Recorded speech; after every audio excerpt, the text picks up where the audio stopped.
After learning this, you will never have your car stolen again. In this video, I will show you a very simple strategy to prevent your car from being stolen. You have probably had to leave your vehicle in an untrustworthy location. This is worrying, especially if the car needs to stay there overnight. Some people choose to remove the car's battery. But besides being a tiring task, this can mess up the entire system. But don't worry, because now I will show you an easy technique to prevent this.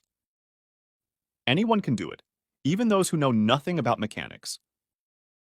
For this, let's start by opening the fuse cover.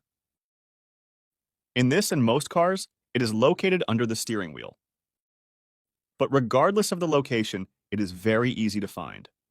As soon as you remove the cover, you will notice a diagram showing the function of each fuse. Each little square corresponds to a fuse. And as you get closer, you will see various colors and numbers identifying their amperage. By consulting the car's manual, you will see the corresponding function of each one. Take this first one, for example. It corresponds to the headlights. Moving further along, we will find the one we are looking for. It's right here, number 33. It is responsible for the fuel pump. And by removing it, the pump will stop working, which is crucial for the car's operation. So just take the cover with the diagram and look for the corresponding number. Right here, 33. It's the fourth one from right to left. Now just go back to the fuses and identify it. It's this one.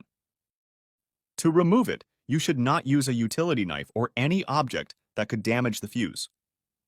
The cover itself will have a type of tool for this. It looks like a clip. With it, you can remove the fuse without risking damage. And without this fuel pump fuse, the car may start, but it won't run for long. Take a look, for example. Here, I will start the car without the fuse and show you what happens. As you can see, it starts normally. But wait a few seconds and see the result. Little by little, the car loses power until it shuts off completely. Look, it has already turned off. Now let's test it while driving. Notice that the result is the same. It will move for a few meters and then gradually lose power and stop. So if someone tries to steal your car, they won't get very far. And by the time they figure this out, an alarm may have already gone off, or they may have simply given up. I hope you enjoyed today's video. Our goal is to help people learn valuable information, and in this case, protect what is yours. Take care, and see you soon.